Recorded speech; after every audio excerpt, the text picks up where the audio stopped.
Él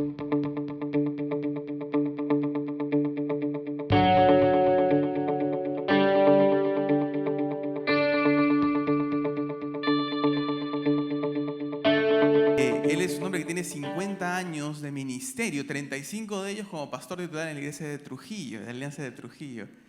Y la verdad es que es un gozo para nosotros poder presentarlo ahora y poder ser desafiados por el Señor a través de él. Y le pedimos un fuerte aplauso para el pastor Vicente Alcántara, que nos está acompañando.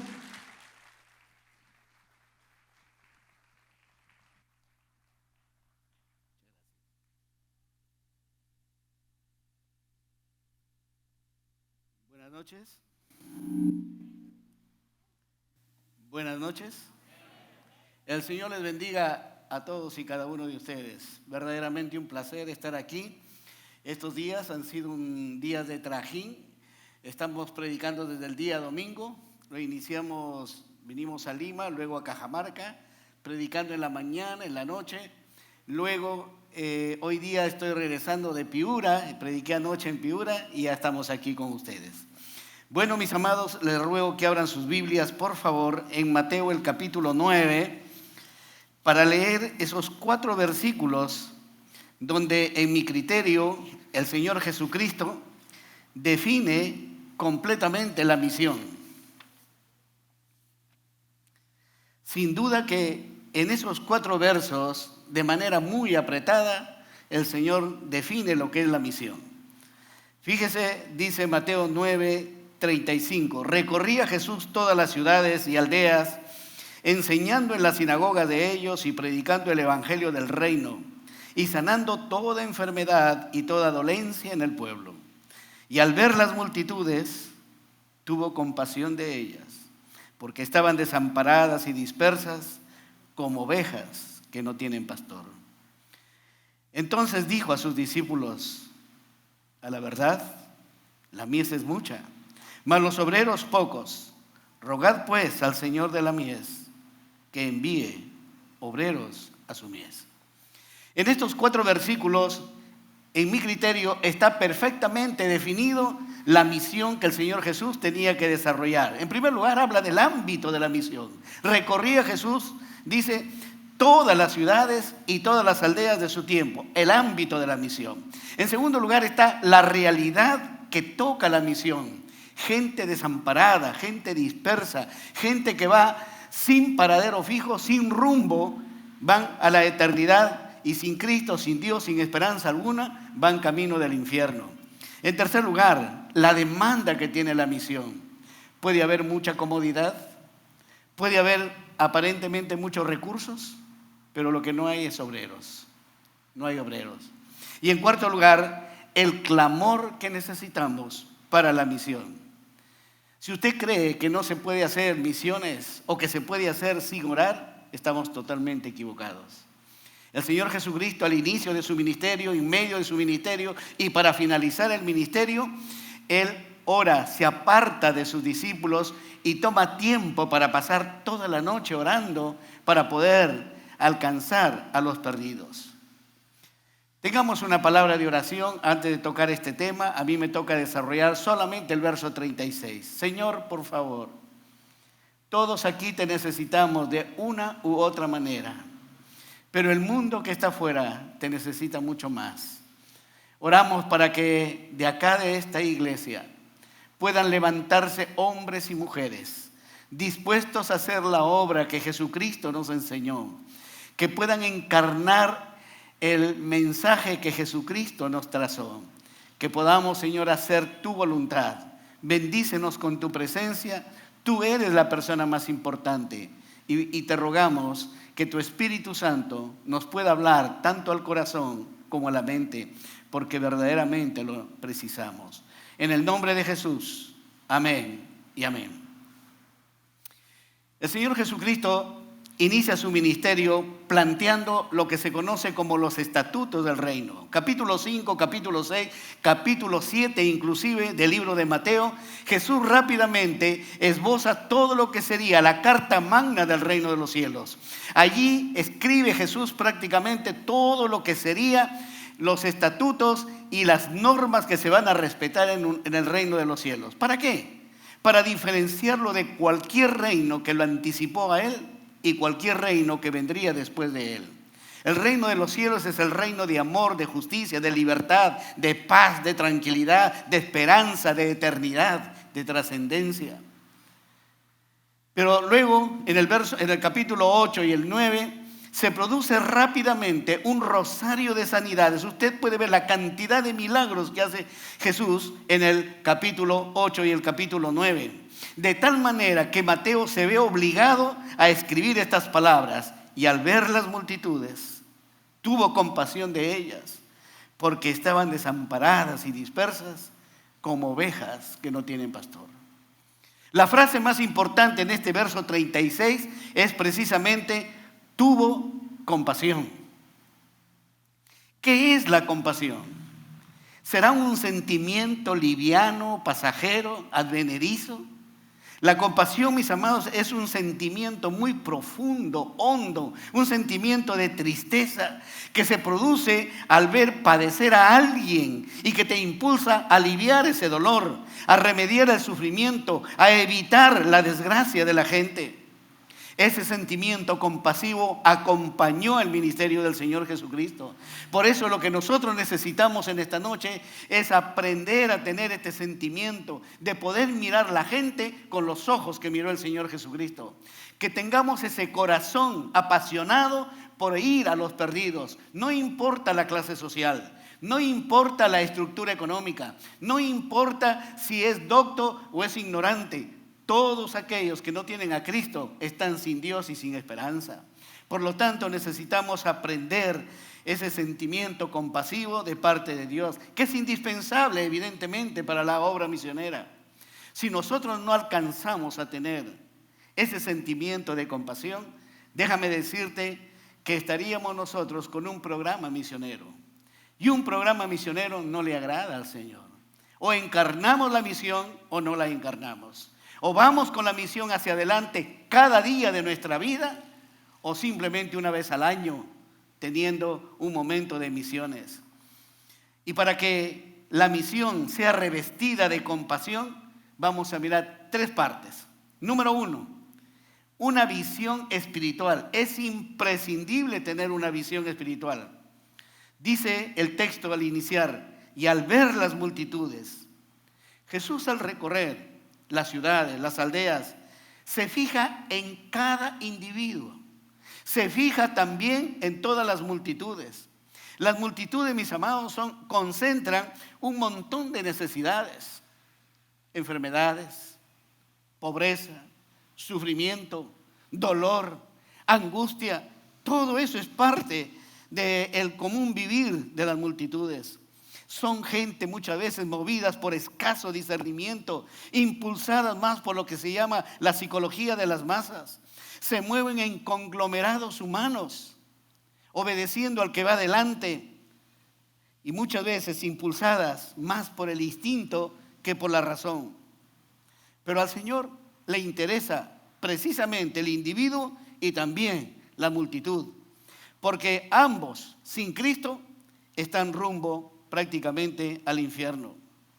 Y Dios, desde el Antiguo Testamento, ha venido buscando hombres y mujeres que pudiesen interponerse entre la condenación eterna y la condición de cada una de las personas. Fíjese cómo Dios lo pone, ahí aparecerá un versículo que está en Ezequiel, el capítulo 22 y el verso 30. Fíjese lo que dice: yo he buscado entre ellos a alguien que los defienda, a alguien que se ponga entre ellos y yo, y que los proteja como un muro, alguien que me ruegue por ellos para que no los destruya, pero no he encontrado a nadie. Qué decepción de Dios, qué decepción del Señor. He buscado, pero no he encontrado a nadie. ¿Te acuerdas en el Nuevo Testamento cuando el Señor Jesús va a buscar en una higuera frutos y no lo halla? Y luego dice que se seque, porque está inutilizando la tierra. porque está consumiendo todos los minerales que otro árbol que sí da fruto podría estar ubicado ahí. Y déjame decirte, esas son figuras que a nosotros nos ayudan a pensar que cuidado que algunos de nosotros estemos atornillados al asiento en la iglesia sin hacer nada. El Señor no tiene más ojos que los nuestros, no tiene más labios que los nuestros, no tiene más pies que los nuestros. Y a través de nosotros tiene que ser anunciada y tiene que ir con esta compasión. Ya estoy viendo ahí la imagen que sin duda muchos lo han visto en alguna oportunidad. El pensador de Rodin. Augusto Rodin, este distinguido escultor francés, esculpió esta obra que malamente ha interpretado la humanidad y que lo ponen como una persona calificada para pensar, para adquirir conocimiento, para triunfar en la vida. Lo he visto en número de veces, ejemplificando una cadena de tiendas, ejemplificando también una universidad o también una cadena de academias preuniversitarias. Estudie aquí y triunfe, ingrese de frente. Pero eso no fue el propósito para el cual fue precisamente hecho el pensador de Rodin. El pensador de Rodin fue hecho para estar ubicado en la parte superior de las puertas del infierno del Museo de Artes Decorativas de Francia. Nunca se hizo este museo. Y entonces la pieza precisamente solamente tiene 60 centímetros de alto. Claro, se ve monumental, ahí donde lo vemos. Una de las imágenes está precisamente en la Plaza del Congreso en Buenos Aires, ahí en Argentina. Y en casi todos los museos usted puede encontrar precisamente una de esas representaciones. Pero ¿qué significa eso? Déjeme decirle que en esa puerta del infierno habría 3 grupos escultóricos. El primero, que está más arriba, era Adán, cabeza de la raza, paradigma de la desobediencia. Después de él iba el pensador. Y el pensador, si usted lo mira, está con su rostro agachado, mirando como si tratara de ver hacia abajo, con su ceño fruncido, con sus labios apretados, mirando la pasmosa desfile de hombres y mujeres en un rosario interminable ingresando al infierno.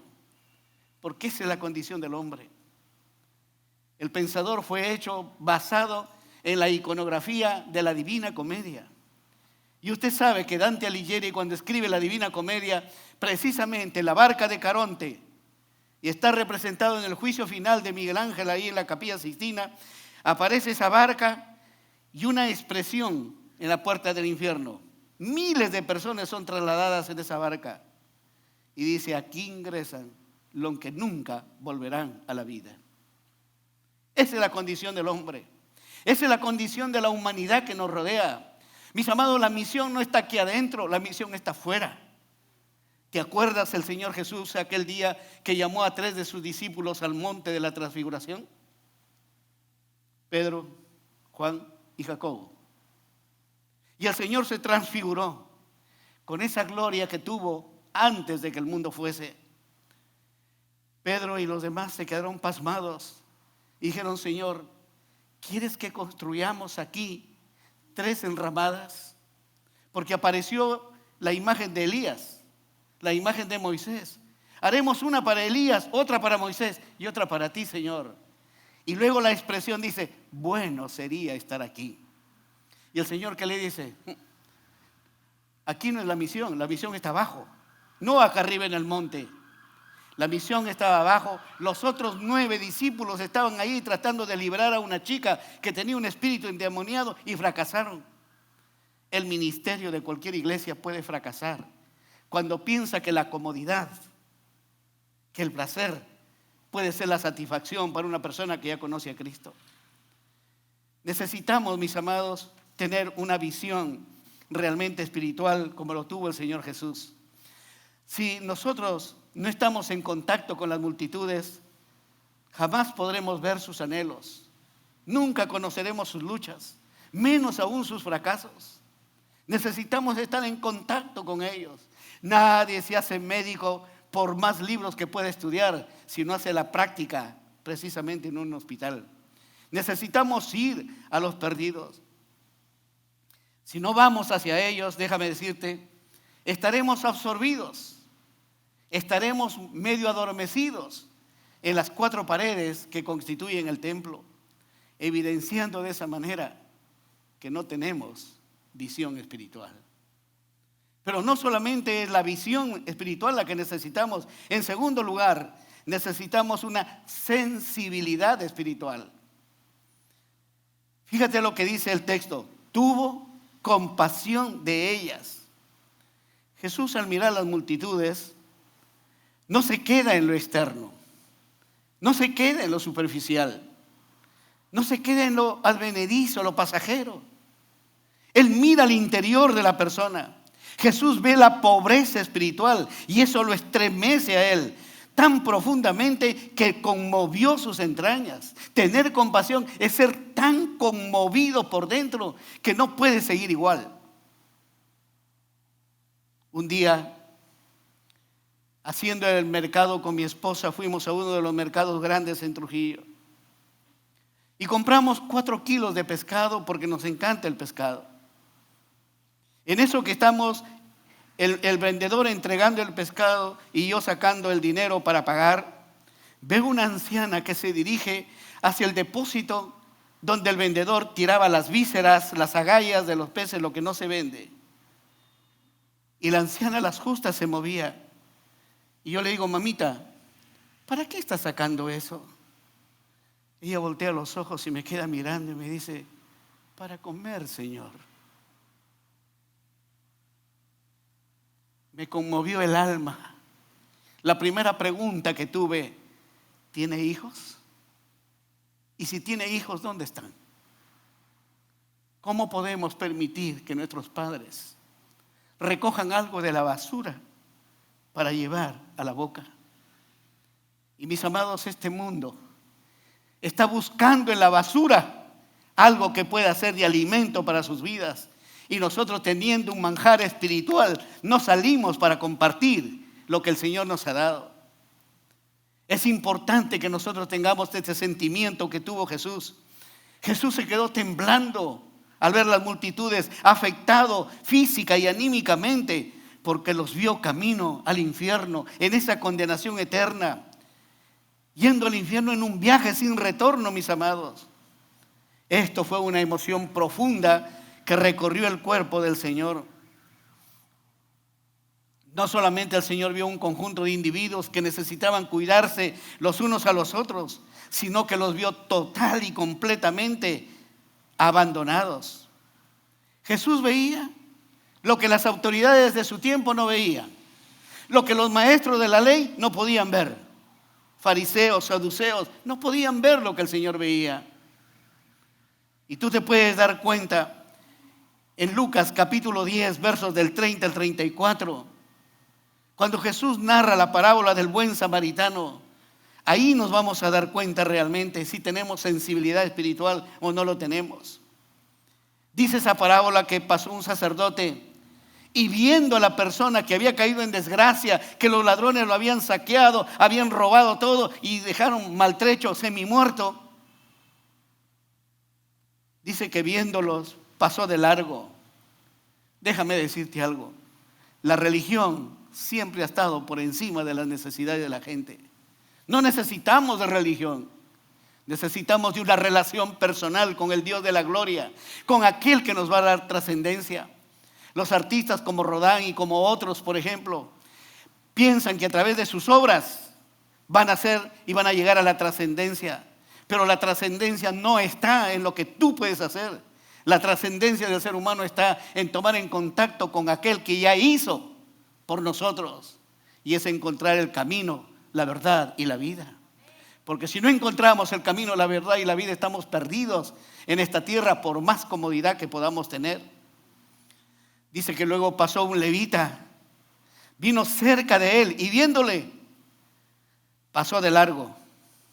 Andaba demasiado ocupado. Se iba seguramente al templo a hacer servicio. Su servicio estaba por encima de las necesidades de la gente. Y luego pasa un samaritano. Dice la Escritura, vino cerca de él y viéndole fue movido a misericordia. Esta es la misma expresión de Jesús cuando dice, y tuvo compasión de ellas.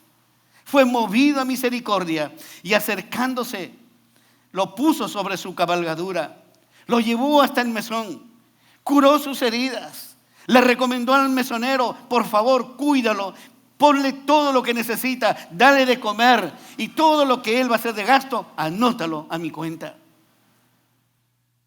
La pregunta que tengo frente a este texto es, ¿cómo es posible, mis amados, que un enemigo de los judíos tenga más sensibilidad espiritual que los propios judíos con sus coterráneos?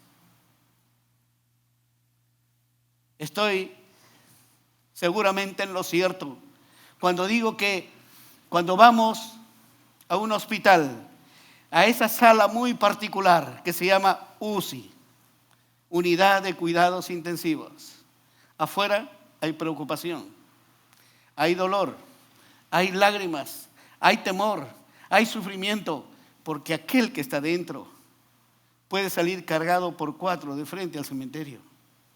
Más los que salen van a la muerte que realmente a la vida. Solamente cuando un familiar nuestro está en UCI, sufrimos y padecemos. Pero déjame decirte, este mundo es una gran sala de UCI y tú y yo no estamos preocupados por ellos. Un día un anciano me dijo, pastor, estoy casi seguro que aquel día, cuando nosotros vayamos a la gloria, muchos que están condenándose nos van a acusar a nosotros. Así le dije, ¿y por qué? Fíjese lo que me ha pasado. Este anciano vendía alfajores y entraba a agencias de transporte, entraba a los bufetes de los abogados, entraba por todo lugar. Y siempre le hablaba a un abogado con quien se había hecho amigo. Dice, hoy día no te voy a comprar nada, viejito, le dice. Y el hermano sale y sigue caminando. Luego sale el abogado y lo llama. Ven, ven, le dice, ven. ¿A qué iglesia me dijiste que vas? A la Alianza Cristiana y Misionera. Ah, le dice, bien. Una pregunta, ¿allí va fulano de tal? Sí, le dice. ¿Por qué? ¿Usted lo conoce? Fíjate cómo es la vida. Él es mi primo hermano. Nunca me ha dicho nada. Tú no eres mi nada. Y todos los días me hablas de Cristo. Y eso va a pasar algún día, mis amados. Cuando haya personas en la condenación, algunos de ellos, tus hijos, tus padres, tus familiares más cercanos, que estando en la condenación, van a decir mi papá, mi hermano, mi hermana, mi vecino, mi compañero de trabajo, mi compañero de estudios. Lo conocíamos, éramos muy amigos, pero nunca me dijo nada. Yo creo que la iglesia de nuestro tiempo ha abandonado lo que es la compasión. Y necesitamos, mis amados, tener ese sentimiento que estremeció profundamente la vida de Jesús. Me imagino que tú como yo estamos enterados de esta guerra de Rusia con Ucrania. Es probable que mis estadísticas estén un poco ya pasadas, pero fíjate nada más, 2.5 millones de civiles muertos. Las imágenes de niños cuyas bombas o balas enemigas han destrozado su cuerpo. Tengo 3 hijos y los 3 ya están grandes, pero tengo 2 nietos que son una joya, que se me revienta el corazón cuando lo escucho que lo están castigando. Pero ellos necesitan a Cristo, por ejemplo. Y pensar que uno de ellos podría estar destrozado por una bala enemiga.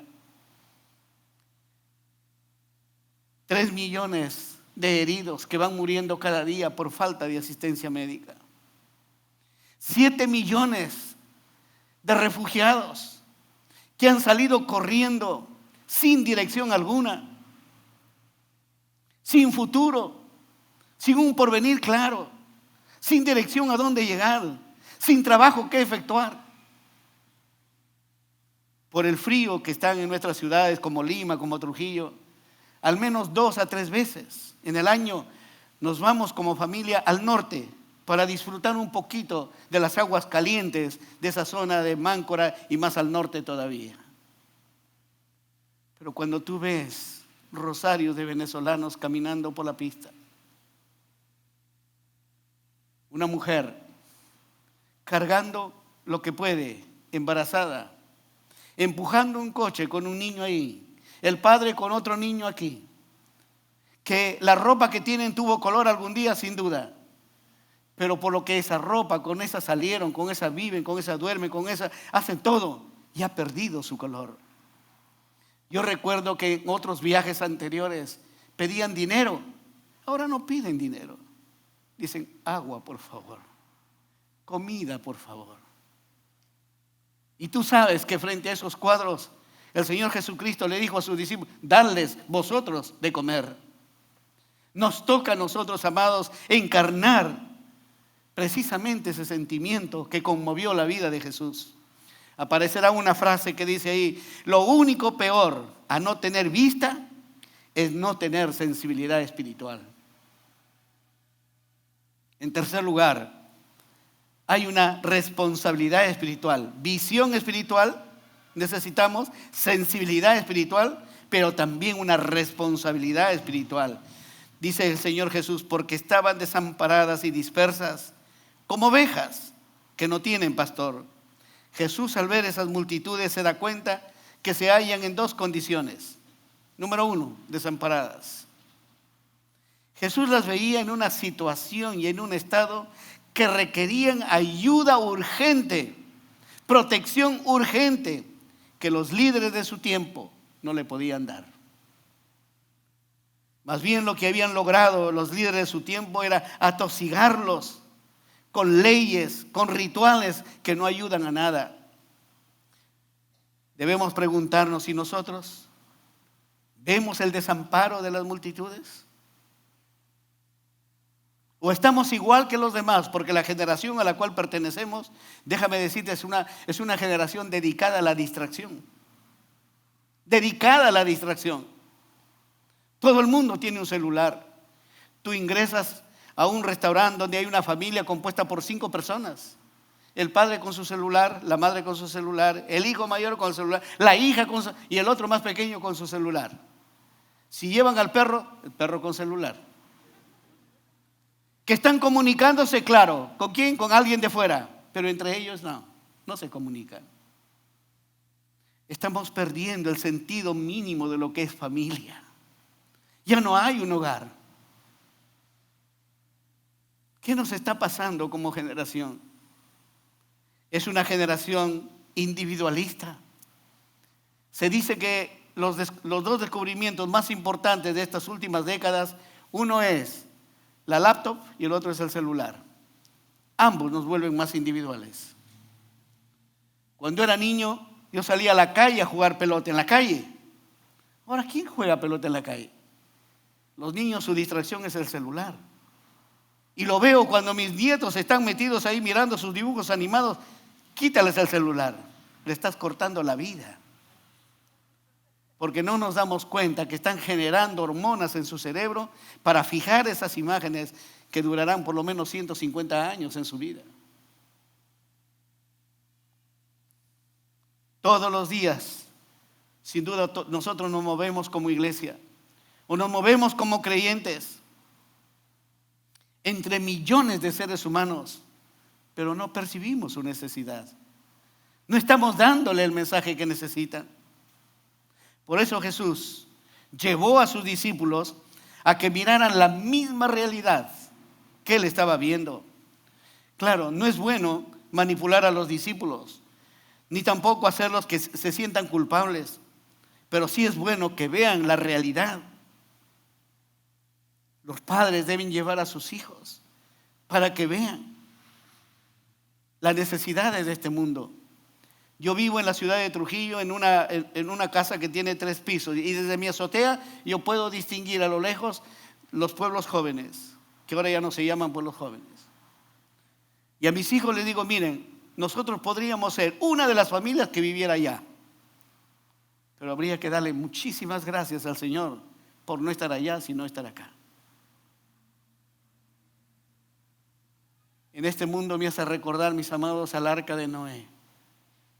Algunos animales se quejaban que el elefante lo empujaba, claro, con tremendo peso y tremendo volumen, pero mejor era estar adentro que estar afuera. Por eso, mis amados, la urgencia de ir con este mensaje al mundo, para que puedan estar adentro y no estar afuera. En segundo lugar, el Señor las veía también dispersas.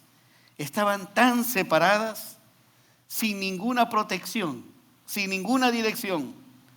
Era gente que estaba perdida. No tenían un apoyo oportuno, ni una orientación alguna. ¿Y qué podemos decir ahora? Cuando la condición del hombre no ha cambiado en nada, no ha variado absolutamente nada, ni un ápice. La iglesia de nuestros días está luchando, mis amados, con la comodidad. Antes de ingresar aquí, estábamos en las oficinas pastorales conversando. Hay muchos que han decidido ya no venir a la iglesia, porque más cómodo es estar acostados en una cama con su mano sobre la cabeza o bajo la cabeza, a veces no de la mejor manera vestidos, asistiendo a un culto de adoración. Yo creo que Dios merece más respeto, mayor consideración. ¿Cuánta gente ha dejado de asistir a las iglesias? Y lo han determinado, ya no vamos a ir. Y con ellos sus hijos. La iglesia está luchando, mis amados, con la desidia, con el desinterés, con la falta de ganas. Hay una indiferencia por el Señor. Ojalá que en esta iglesia no sea así y que todos tengamos el ánimo, el hálito profundo, interno, para poder adorar a aquel que merece toda adoración y alabanza. Hay iglesias que han abandonado la misión y otras que tibiamente lo tratan. Yo creo que la misión es la razón de ser de nuestra congregación. Por eso somos alianza cristiana y misionera. Nunca debemos olvidar esto. Honra tu apellido. Honra, mis amados, el encargo que el Señor nos ha dado. Y voy terminando. Si la visión es el arte de ver lo que es invisible para los demás, la compasión, aparecerá en pantalla, la compasión es la sensibilidad de ver lo que es invisible para los demás. En este congreso apela a la única motivación sana que necesitamos, y es que Dios conmueva nuestros corazones frente a la necesidad apremiante de un mundo que se pierde cada día. En segundo lugar, necesitamos que Dios abra nuestros ojos espirituales para que nos conmueva en nuestros corazones y podamos ver la condición de los que nos rodean. Miremos con los ojos de Cristo para darnos cuenta de la realidad de este mundo. Mi oración, amados, antes de venir aquí, y sin duda cuando yo me vaya, será de que tengamos la sensibilidad necesaria, una sensibilidad ojalá renovada en este congreso para poder encarar las miserias que el mundo tiene. Amén. Que el Señor nos bendiga. Oremos. Padre, gracias por tu palabra. Gracias por el Señor Jesucristo, tu amado Hijo, el misionero por excelencia, el que dejó la adoración de los ángeles para venir, Señor, y mostrarnos cómo puede vivir un hombre en un mundo controlado por Satanás. Levanta de esta iglesia hombres y mujeres que amen a Cristo, que tomen su programa en las manos y que puedan tener esa sensibilidad que acompañó la vida del Rey Jesucristo. En el nombre de Él y por su Espíritu Santo oramos con gratitud. En el nombre de Jesús. Amén y amén. El Señor los bendiga, mis hermanos.